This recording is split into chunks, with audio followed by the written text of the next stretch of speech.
आपने जमात इस्लामी को ज्वाइन किया तो मैं एक अहम सवाल करूंगा कि हमारी जो मजहबी जमातें हैं, सियासी जमातें नजदीक, वो ज़वाल का शिकार क्यों आगे नहीं आ सकती। एक दफ़ा हुआ था जो मुतहदा मजलिस अमल आई थी तो उन्होंने एक सूबे में हुकूमत किया। उसके अलावा जमात इस्लामी हो जाए, कोई भी जमात हो जाए, जो मजहबी जमात है, उसको ना इक़्तिदार मिलता है ना सीटें मिलती हैं। हालांकि उनके जलसे देखे तो बड़े बड़े लंबे लंबे, आपके जलसे भी हमने देखे, हमने कवर भी किए, इतने लंबे लंबे जलसे थे, वोट निकले नहीं है। क्या चक्कर है?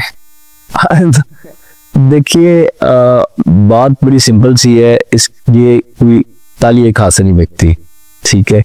सबसे पहले तो मजहबी जमातों की, मैं बाकी मजहबी जमातों की नहीं बात सकता, बाकी मजहबी जमातों को तो आप समझ सकते हैं, बड़ी आसान सी साइंस है। जमीयत उलमा इस्लाम देवबंदी मकतब फिक्र को रिप्रेजेंट करती है। जहाँ देवबंदी ज्यादा होंगे वहाँ वो वोट ले तरीके लब्बैक वाले बरेलवियों का मकतब फिक्र को जाहिर करते हैं। जहाँ बरेलवियों की उनके थौर के बरेलवी होंगे जो सख्त मुतशद्दिद किस्म के, वहाँ वो उनका उतना वोट बैंक निकल आएगा। तीसरी अहले हदीस हैं, अगर वो इलेक्शन लड़ लेंगे तो उनके जितने वोट हैं वो उनको निकल आएगा। जमात इस्लामी इन तीनों में फॉल नहीं करती, इसलिए जमात इस्लामी को इन तीनों का जो मजहबी वोट है ना वो जमात इस्लामी को नहीं मिलता, वो अपनी तरफ चला जाता है। अच्छा, जमात इस्लामी की अप्रोच उसने करनी होती है आम पब्लिक को, ठीक है। तो अब आम पब्लिक में जमात इस्लामी को, अगर आपने आम पब्लिक को अप्रोच करना है तो जमात इस्लामी को भी अपने अंदर वो सब पैदा करनी पड़ेगी। जमात इस्लामी का तंजीमी स्ट्रक्चर अब इतना सख्त है कि वो हर बंदे इसको पढ़ाए जाते हैं पहले। हाँ, वो लोग इस अपने स्ट्रक्चर को खोलना पड़ेगा ना, आम लोगों के लिए राह हमवार करनी पड़ेगी। तो हमारा स्ट्रक्चर भी इतना सख्त हो गया, यानी हम सारा बर्डन दूसरों पर नहीं डाल सकते। लेकिन देखिए, हमारे स्ट्रक्चर का फायदा है कि हमने पाकिस्तान में सबसे बड़ा खिदमत का नेटवर्क हमारा है। इसको दरमिया मैर में उसकी तारीफ की जाती है कि जो अल खिदमत है ना, उसके बारे में मैंने खुद लोगों से सुना है। किसी भी जमात के फंडिंग के लिए खिदमत के पास आएंगे या काम के लिए खिदमत के पास आएंगे कि इतना बड़ा नेटवर्क होने के बावजूद, इतना बड़ा काम करने के बावजूद वोटर क्यों नहीं करते हैं? वो इसमें जमात इस्लामी की लोगों तक अप्रोच करने का भी मसला है, अच्छे कैंडिडेट देने का भी मसला है। कैंडिडेट भी अच्छा कैंडिडेट अगर दिया जाए तो उसको रिस्पांस मिलता है। मैंने ये देखा है। देखिए, मैं अपनी मुंह से तारीफ नहीं करता, लेकिन मुझे लोगों ने जो रिस्पांस दिया है, बिल्कुल रिस्पांस दिया है कि लोगों ने मुझे मोहब्बत दी है। और लोगों ने, वो एक हवा होती है ना, पीटीआई के साथ इस वक्त हमदर्दी इतनी लोगों की होगी थी। इमरान खान, अब मैं इमरान खान का मुकाबला तो नहीं कर सकता, बिल्कुल। जहाँ इमरान खान को लोगों ने वोट देना है, वहाँ इमरान शफीक को वोट देना लोगों के लिए मुश्किल होगी, क्योंकि उस वक्त उसके हालात ऐसे थे। जब एक सजा, दूसरी सजा, तीसरी सजा, वो सारा हो रहा था, एक हवा बनती है।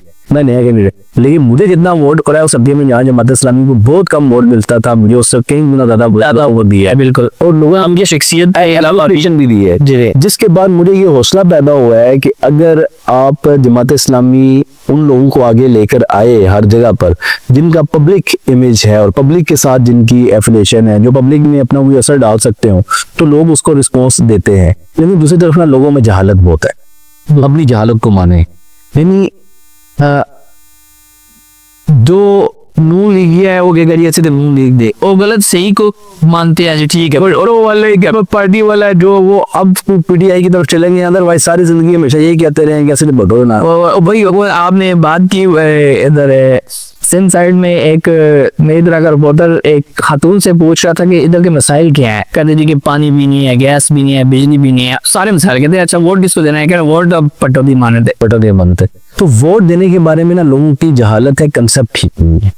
लोग वोट देते हैं, आप कभी थाने में उसके साथ चले गए हैं, हाँ, थाने भी चले, आपको वो वोट दे देंगे, ये नहीं देखेंगे कि इसी की वजह से आप थाने की चेहरे के चक्कर काट रहे हैं, वरना इंसाफ आपको आपकी जरगे दे। एक सियासी पार्टी है, नाम नहीं लूंगा मैं, उनके वर्कर मेरे पास आए थे पीछे तुप्पे, उन्होंने कहा था मुझे वोट मांग रहे थे मुझसे ना कि आप हमें वोट कर दे, और वो आगे रीजन क्या रखा थे कि थाने की चेहरे का कोई मसला हम आपके साथ हो।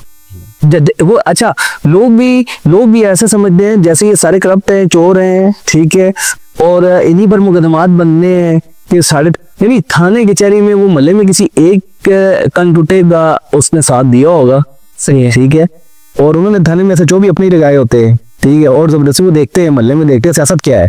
सियासत ये वो मोहल्ले में देख रहे होते हैं कौन बंदा बहुत फुर्तीला है, ठीक है, उसी को किसी मुकदमे में फंसाते हैं, उसी को वो जाके वापस निकाल के लेके वापस आ जाते हैं। उसके बाद वो बंदा मल्ले की हर औरत को पकड़ पकड़ के अम्मा जी और अम्मा जी गोडे पकड़ रहा होगा, वो कर रहा होगा, उसको ले ही जाके वो वोट वाला थोड़ा कोई कम होगा। हालांकि मुझे बताएं कितनी अम्माएं हैं हमारे ऊपर जिनके ऊपर FIR दर्ज है, जिन्होंने खाने में जाना है, बिल्कुल ठीक है, लेकिन क्या है कि वो जाएंगे और उसी को देंगे। इसी जालत की वजह से तो हम वोट देने के लिए आप क्या पैगाम देंगे आवाम को, नौजवान को, कि वोट किस वजह से देना चाहिए? वोट का मैंने क्या पैगाम देना है, ये तो अल्लाह ताला ने खुद इसको अमानत इसको अल्लाह ताला अब अन अमानात इला अहलिहा, कि अमानत उनके अहल लोगों के सपोर्ट करो। और अहलियत का मियार जो है ना, वो किसी शख्स की अमानत है, दयानत है, उसकी कालीन है, उसका विजन है, उसका साहिबुर राय होना है, उसका आपकी आवाज बनना है। अगर कोई शख्स आपकी आवाज नहीं बन सकता, आपके बारे में आपके हक के लिए खड़ा नहीं हो सकता, आपके लिए जुर्रत और इस्तकामत का मुजाहरा नहीं कर सकता, आपके पैसे की हिफाजत नहीं कर सकता, आपको इंसाफ नहीं दिलवा सकता, तो वो आपके वोट का गार नहीं हो सकता। बदकिस्मती से आप वोट देते हैं पैसे की बुनियाद पर। मुझे लोग कहते थे इलेक्शन के दिनों में इमरान साहब को 2-4 डाले नाल अपने रखा करो, और पीछे 2 पुलिस वाले भी आपके वो होने चाहिए, और जब जिस इलाके से गुजरते हैं ना, तो वहाँ आपका फिर टैका बनेगा। अच्छा, एक दिन मेरे साथ ना, मैं जब कागज जमा करवाने जा रहा था तो ऐसे हो गया। वैसे तो अपनी गाड़ी में जाता था, वो टोटा करोला जो मेरे पास है, तो लेकिन एक दिन ऐसे हो गया कि मेरे साथ बाकी एक दोस्त अपने 2-3 डाले लेकर आ गया, और मैं पीरो ढाई के बोरिंग रोड से चला। उसी बोरिंग रोड से मैं रोज जाता था, कोई मसला नहीं, सही वो किसी ने नोट नहीं किया गया है। वो 3 डाले मेरे साथ चल रहे थे ना, तो 3 गाने हर बंदा बाहर निकल गया अस्सलाम वालेकुम और ये कर रहा है और मुझे देख रहा है और वो कर रहा है, पूरा बोरिंग रोड में चलता गया पे।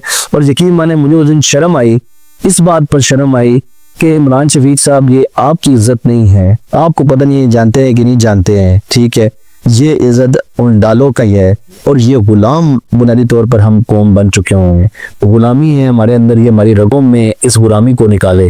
कौम जब गैरत का मुजाहरा करती है और गुलामी की ज़हनियत से निकलती है, ये जो कब्जा माफिया, जब ये लोगों को ये इस तरह की गाड़ियाँ और डाले और वो चीज़ें लेके फिरते हैं और लोग समझते हैं ये हमारा नुमाइंदा होगा, ऐसा नहीं है। दुनिया भर में जिन लोगों ने कभी अवाम की नुमाइंदगी की है, वो लोग हैं जिनके जूते भी टूटे होते हैं।